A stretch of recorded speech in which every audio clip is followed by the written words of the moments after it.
एक तो इसके सबसे ज़्यादा इफ़ेक्ट मैरिज पे आते हैं, आपकी मैरिटल लाइफ पे। बहुत बुरा इफ़ेक्ट ये है कि इसको जो बहुत ज़्यादा लोग देखते हैं, जिन्होंने देखा होता है, वो फिर वही वाले अमल जो हराम अमल हैं, अगर खुल के बताऊँ तो कौम लूत वाला जो अमल था, वो अपनी बीवियों के साथ, जिसको आप एनल सेक्स कह लें अगर मैं खुल के बयान करूँ, तो वो उस पे अपनी बीवियों को मजबूर करते हैं। अ, इसी तरह जो है वो कुछ ऐसे अमाल जो कराहत अंगेज़ हैं, कराहत वाले अमाल हैं, वो सेक्सुअल एक्ट्स हैं, वो डिविएंट बिहेवियर्स हैं, जो एक मुसलमान को ज़ेब नहीं देते हैं, या बल्कि मुसलमान क्या किसी भी इज़्ज़तदार इंसान को या कपल को ज़ेब नहीं देते हैं, उस पर फ़ोर्स करना। या ये कि कुछ ऐसी दवाइयाँ लेने लग जाना, अपने आप को इस हवाले से, मतलब अपने अंदर ये डिज़ायर लाने के लिए। आपको पता है, बूस्ट अप करने के लिए। बूस्ट अप करने के लिए आपको पता है हकीम भी हुँ। आजकल, लोग उनके पास भी चले जाते हैं और उनके पास बड़ा कुछ ही होता है। फिर इसके जो ब्रेन पे शेख असरात हैं, अल्लाह अकबर, यानी बंदा इतना गिर जाता है कि इतना बंदा जो है ना वो इसका आदी बन जाता है कि औरत को वो एज़ ए फ्लैश बस देखता है। बल्कि इज़्ज़त छूट जाती है औरत की। तो इस तरह के बड़े केसेस, अल्लाह माफ़ करे, मैरिजेस ब्रेक हुई हैं लोगों की इस आदत की वजह से। लोगों के आपस में लड़ाइयाँ होती हैं इस वजह से, मैरिटल कपल्स की। औरतें बेचारी मजबूर हैं, इस तरह के सवालात आते हैं। बल्कि मैं आपको कोट कर ही देता हूँ, इस पॉडकास्ट की एक बहुत बड़ी वजह शेख माशाल्लाह एक मौल्लिमा है, 70 साल उनकी उम्र है, 40 साल से वो दीन की तालीम दे रही हैं औरतों को। उन्होंने एक्चुअली मुझे मैसेज किया था, बेटा बनाया हुआ है मुझे उन्होंने। कहती हैं कि मेरी ज़िंदगी का मुझे कुछ पता नहीं है, अल्लाह ताला कब बुलावा मुझे बुला ले। तो कहती हैं बेटा आप ना एक काम ज़रूर कर जाओ। बड़ी रिक्वेस्ट उन्होंने की कि आपको लोग सुनते हैं तो आप अपने प्लेटफ़ॉर्म से बेटा इस पर ना कोई प्रोग्राम ज़रूर करें। आप मर्दों को समझाएँ कि औरतें हमारे पास आती हैं उनके पास, और औरतें अपने दुःख भरे इंसिडेंट सुनाती हैं कि ये अमल हराम है, अल्लाह की लानत है उस पे, जो इस तरह से अप्रोच करता है। नबी सल्लल्लाहु अलैहि वसल्लम की हदीस है, तो मर्द नहीं मानते। उनको ये हदीस भी सुनाई जाती हैं, वो मजबूर करते हैं, और जब औरतें उन्हें बहुत ज़्यादा मना करें तो वो तलाक देने पे आ जाते हैं। और औरत आपको पता है हमारे माशरे में कमज़ोर है, माँ-बाप एक्सेप्ट करेंगे नहीं, कहाँ जाएगी, भाई भी एक्सेप्ट, वो फिर मजबूरन औरतों को इस अमल की तरफ आना पड़ता है। तो ये बड़े प्रैक्टिकल मसले हैं। तो इसको शेख ये वाला जो डिविएंट अमल है, अल्लाह माफ़ करे, इस तरह से अप्रोच करना या कराहत अंगेज़ अपनी बीवियों को फ़ोर्स करना, इस पे मैं चाहता हूँ कि इन मर्दों को इस नियत से कि अल्लाह करे ये सुधर जाएँ इंशाअल्लाह, क्या हम जो है नसीहत। देखिए अली भाई 2 हिस्सों में तक़सीम कर लें इस रवैये को। हुँ, इसमें कुछ चीज़ें तो वो हैं जो हराम हैं, हुँ। जो शरीयत ने हराम करार दे दी हैं और क्लियर कट हराम हैं। बिल्कुल ठीक, बिल्कुल ठीक। अब उसके बारे में कोई शख़्स कहे, ना कहे, किसी की ख़्वाहिश हो, ना हो, उसका तो उसके ऊपर तो बात करना भी दुरुस्त नहीं है। हुँ, हुँ, हुँ। वो हराम है। जी हाँ।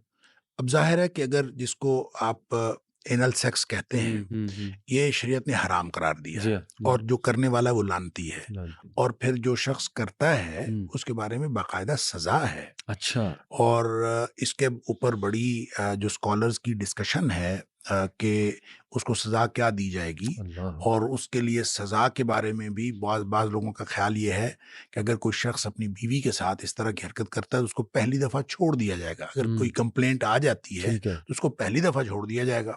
लेकिन अगर दोबारा वो हरकत करता है उसको ताज़ीरी सज़ा दी जाएगी। अच्छा, हुँ। अब इसका मतलब ये है कि एक हराम काम है इस एतबार से भी कि वो अल्लाह ने हराम करार दे दिया, नबी पाक सल्लल्लाहु अलैहि वसल्लम ने सल्लल्लाहु हराम करार दे दिया।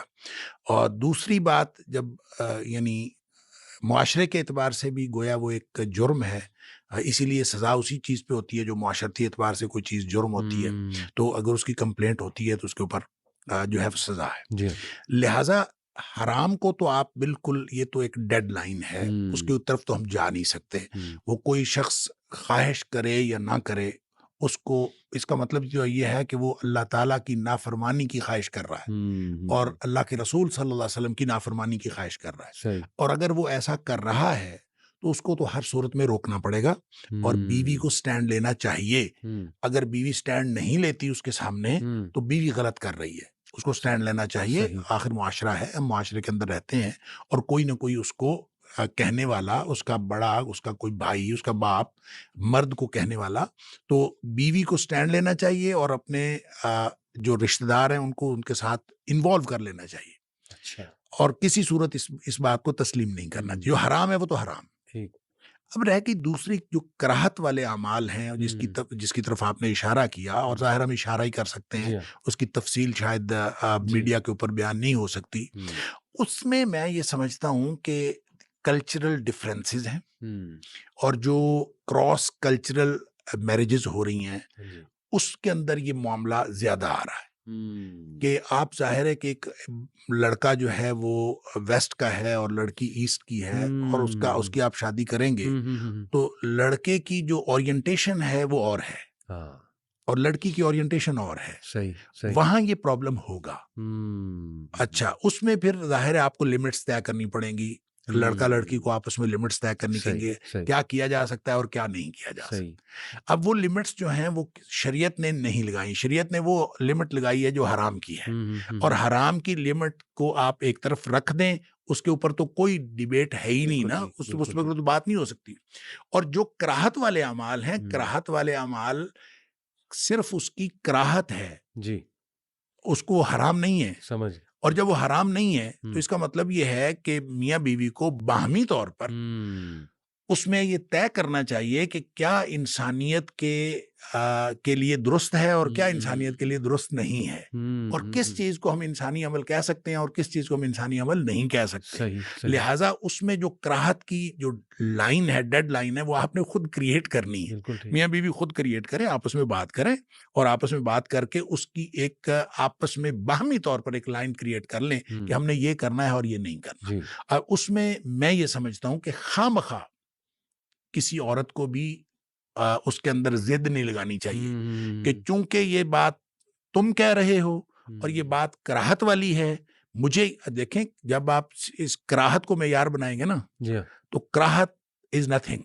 सही। ये मेयार अगर बनाएंगे तो बहुत सारी खवातीन हैं जो वैसे ही मर्द जन के ताल्लुकात को कराहत से देखती हैं, हाँ, ऐसे ही, ऐसे ही। और ये बहुत सारी जो जो जी, जी। घरेलू किस्म की खवातीन हैं जी। और मजहबी घरानों की पली हुई बच्चियां हैं, वो तो इस अमल को वैसे ही कराहत से हाँ, देखेंगी, वो तो हलाल अमल को भी वो तो कर रहे हैं। हलाल अमल को भी कराहत से देखती हैं। सही। लिहाजा कराहत मेयार नहीं हो सकता, मेयार शरीयत है, और शरीयत ने जिस चीज को हराम करार दे दिया है वो हराम है, बिल्कुल और ठीक। जिस चीज को हराम करार नहीं दिया वो अगर शौहर ख्वाहिश कर रहा है, जी। या लड़का जो है वो ईस्ट का है, लड़की वेस्ट की है, उसकी ओरिएंटेशन ऐसी हुई है, तो बिल्कुल ये वाइस वर्सा भी हो सकता है। सही, सही। और वो जो खातून है, वो जिस तरह की उसकी ओरिएंटेशन है, वो अगर कोई ख्वाहिश करती है, देखें, यकीन करें, मैं एक जगह जुमा पढ़ाया, पुरानी बात है, सही।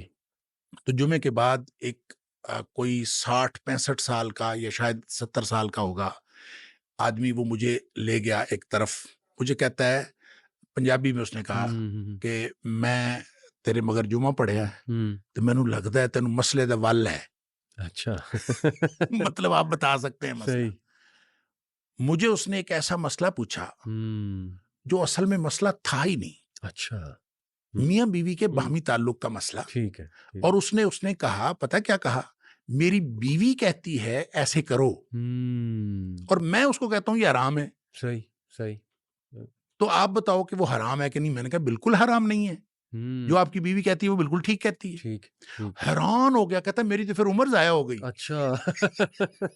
सही, यकीन करें, वो कहता मेरी तो फिर उम्र जाया होगी। सही। अब बात यह है कि उसको कहाँ आपने डेडलाइन लगानी है, इसके लिए बिल्कुल आपको ठीक। एजुकेशन की जरूरत है, लड़के को भी एजुकेशन की जरूरत है, लड़की को भी एजुकेशन की जरूरत है। बिल्कुल ठीक। किसी करीबी स्कॉलर से, किसी सही। आलिम से आप बैठ के पूछ लें सही। क्या हराम है, क्या हराम नहीं है, जी। और जो हराम की हुदूद के अलावा है। देखें, बीवियां खेती हैं और अपनी खेती से जहां से मर्जी आओ, इसका मतलब यह है कि जो चीज हराम है उसके अलावा आपको इजाजत है, आप अपनी बीवी के साथ जो भी मामलात आपने करने हैं शरीयत की हुदूद के अंदर रहते हुए कर लें। सही। अलबत्ता जो इंसानी कराहत का मेयार है जी। वो किसी भी जगह मुख्तलिफ हो सकता है। बिल्कुल सही। आलम अरब में और हो सकता है, सही, सही। मशरक में और हो सकता है, मगरब में और हो सकता है, और उसमें आप कोई भी लिमिट्स तय कर सकते हैं। लिहाजा उन लिमिट्स को आप इस तरह एड्रेस करें कि आप बाहमी तौर पर कोई ऐसी चीज कर लें कि जिसमें कराहत भी आपकी एड्रेस हो जाए और शरीयत के मामलात जो हैं वो भी एड्रेस हो जाए। बहुत बहुत जबरदस्त आंसर।